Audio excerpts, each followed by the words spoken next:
বিসমিল্লাহির রহমানির রহিম। আচ্ছা বলেন তো, দুধের মধ্যে পানি ঢুকলে দুধ আসল থাকে না নকল হয়? আরো জোরে বলেন। এই রকম নকল ব্যবসায়ী বাংলাদেশে আছে না নাই? বর্তমানে বাংলাদেশের সবচাইতে বড় নকল ব্যবসায়ী হলো তরমুজের ব্যবসায়ী। এ কথা কন না কে? এরা তরমুজ কেনে পিস ভাও আর বিক্রি করে কেজি ভাও। কি বগুড়ার কি খবর? কথা কন ঠিক কিনা?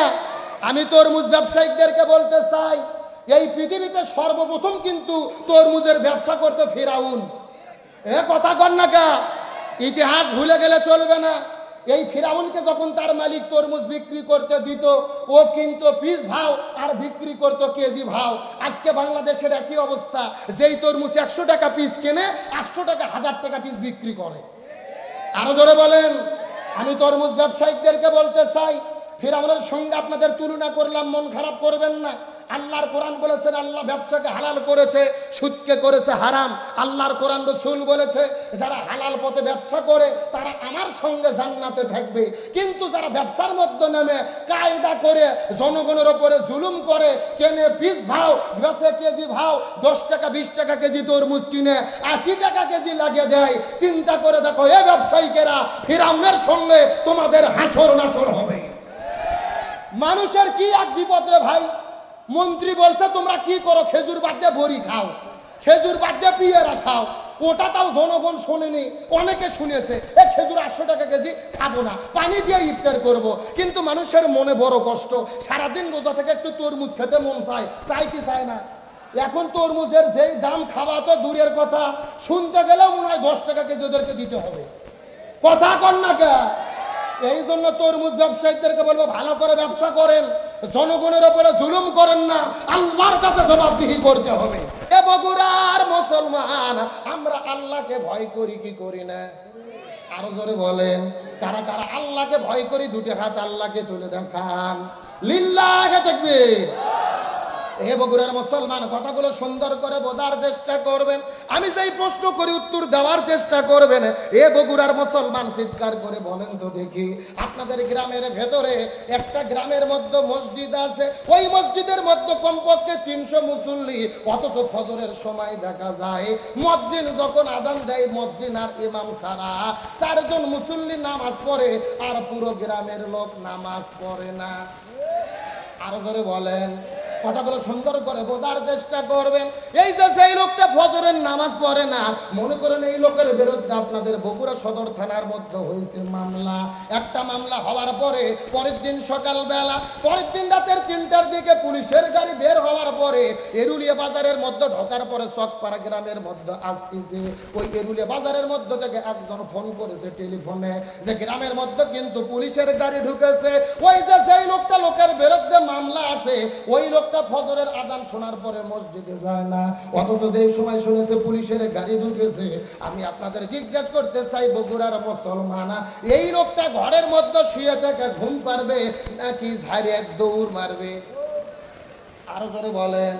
এখন আমি আপনাদেরকে জিজ্ঞাসা করি, বলেন তো দেখি, এ বগুড়ার মুসলমান, যেই মানুষটা ফজরের আজান শোনার পরে মসজিদের মধ্যে যায় না, ফজরের নামাজ পড়ে না, অথচ পুলিশের কথা শোনার পরে বাড়ির মধ্যে থেকে প্রয়োজনে লুঙ্গি খুলে তুইয়া জীবন বাঁচানোর জন্য দৌড়ে পালিয়ে যায়, এই লোকটা আল্লাহকে বেশি ভয় করে নাকি পুলিশকে বেশি ভয় করে?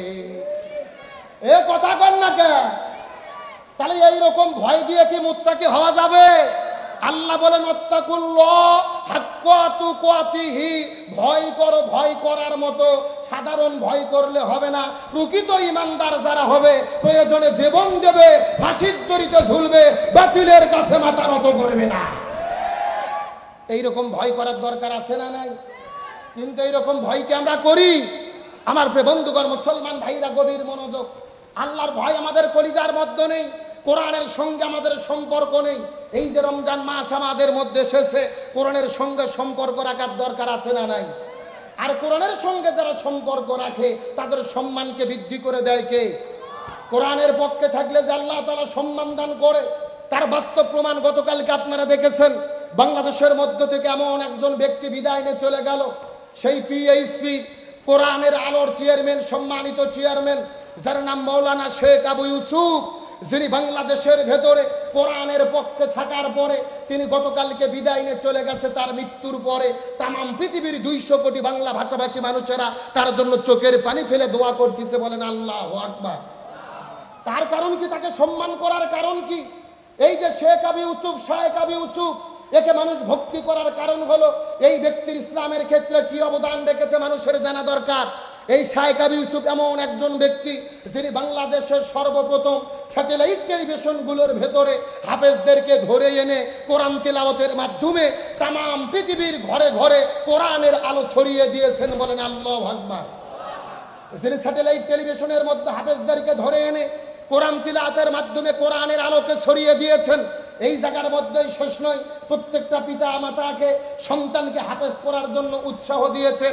এই জায়গার মধ্যেই শেষ নয়, এই বাংলার জমিনে হাফেজদেরকে তাম পৃথিবীতে প্রচার করে দিয়ে তিনি হাফেজদের সম্মানকে উজ্জ্বল করেছে, বলেন আল্লাহু আকবার। আজকে ওই মানুষটি বিদায় নিয়ে চলে গেল, কোরআনের সম্মান করে সারা জীবন কাটিয়ে দিয়েছে। আল্লাহ কোরআনের সম্মানে রমজান মাসেই তার বিদায় করলো, আলহামদুলিল্লাহ বলেন। আর রমজান মাসে যেই লোকটা বিদায়ী হয়ে চলে যায়, এই সৌভাগ্যবান না দুর্ভাগ্যবান? রমজান মাসে বিদায় নেওয়া কেমন সৌভাগ্যবান। রাসূল বলেছেন আবু দাউদ শরীফের হাদিসের ভেতরে, রমজান মাসের মধ্যে যে বিদায় নিয়ে চলে যায়, রমজানের ওসিলা করে আল্লাহ তাকে জান্নাতের মেহমান বানায়া দেয়। এটা হলো জান্নাতি মৃত্যুর আলামত, সুবহানাল্লাহ বলেন। আমরা দোয়া করি শেখ আবু ইউসুফের জন্য, আল্লাহ তাআলা যেন তার সারা জীবনের ভালো আমলগুলোকে কবুল করে, বলেন আমিন। আল্লাহ যেন তার নামকে জান্নাতের খাতায় লিখে নেয়, বলেন আমিন। আল্লাহ যেন তার কবরটাকে জান্নাতের টুকরা বানায় দেয়, সকলে বলেন আমিন। তাহলে কোরআনের পক্ষে থাকলে সম্মান, আর কোরআনের বিরুদ্ধে গেলে কি সম্মান থাকে? একই দিনে মরে গেল ঢাকা বিশ্ববিদ্যালয়ের একজন অধ্যাপক জিয়া রহমান। এই শয়তান বলেছিল যে আসসালামু আলাইকুম আর খোদা হাফেজ, আল্লাহ হাফেজ, এগুলো বলা হলো জঙ্গিবাদের ট্রেনিং দেওয়া। নাউজুবিল্লাহ বলবেন না? আসসালামু আলাইকুমকে বলেছে জঙ্গিবাদের ট্রেনিং। এ বিদায় নিয়ে চলে গেছে। আমি বলতে চাই এই বাটপাড়ের জানাজা কোনো হুজুরের দ্বারা হবে না। এ কথা কর না কে? বিসমিল্লাহর বিরুদ্ধে যে বলে, ইসলামের বিরুদ্ধে যে বলে, তার জানাজা কি হুজুরের দ্বারা হতে পারে? আমরাও বগুড়া শুধু নয়, বাংলাদেশের ঢাকা শহরের হুজুরের একদল হয়ে গেছি। ইসলামের বিরুদ্ধে যারা দাঁড়াবে এদের জানাজা কোনো হুজুরের দ্বারা হবে না।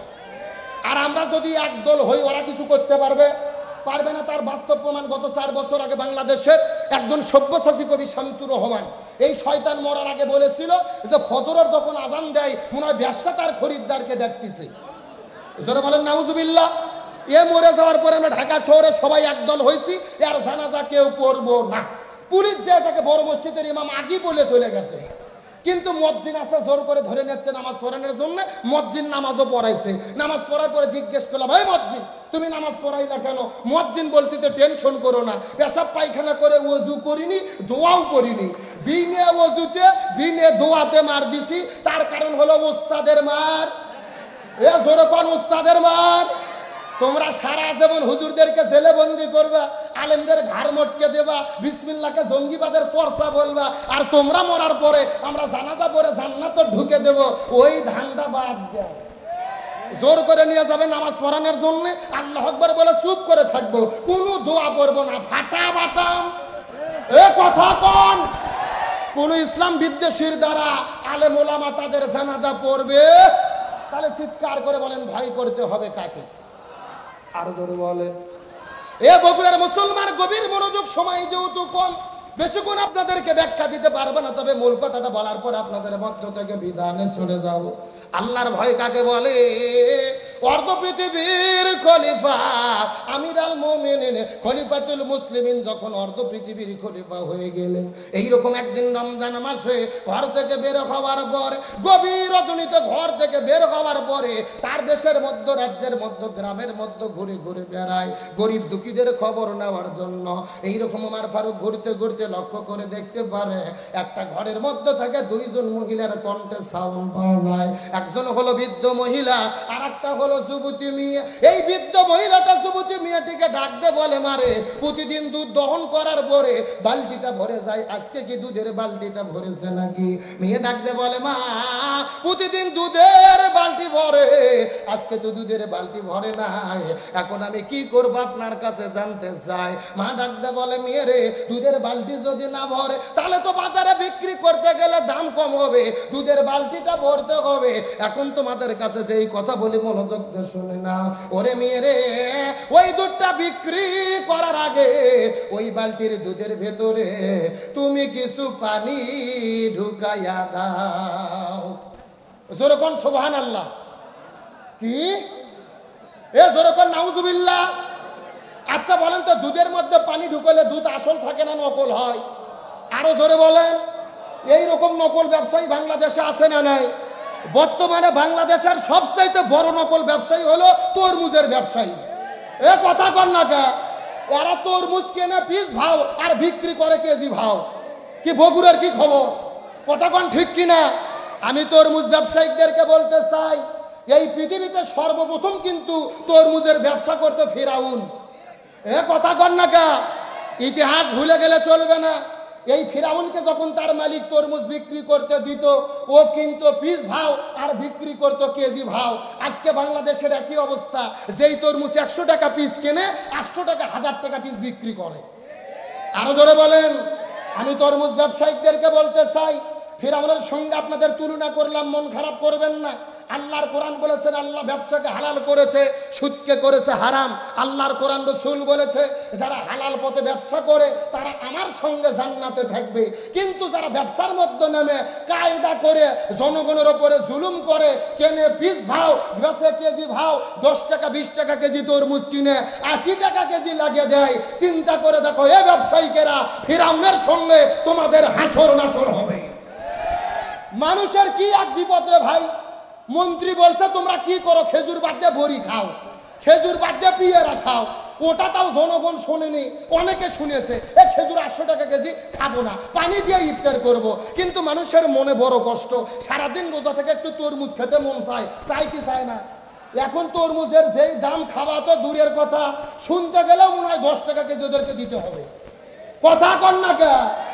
এই জন্য তরমুজ ব্যবসায়ীদেরকে বলবো ভালো করে ব্যবসা করেন, জনগণের উপরে জুলুম করেন না, আল্লাহর কাছে জবাবদিহি করতে হবে। আর ফিরাউনের সঙ্গে হাসর নাসর হলে জান্নাত না জাহান্নাম? তাহলে চিৎকার করে বলেন কোরআনের পক্ষে থাকার দরকার আছে না নাই?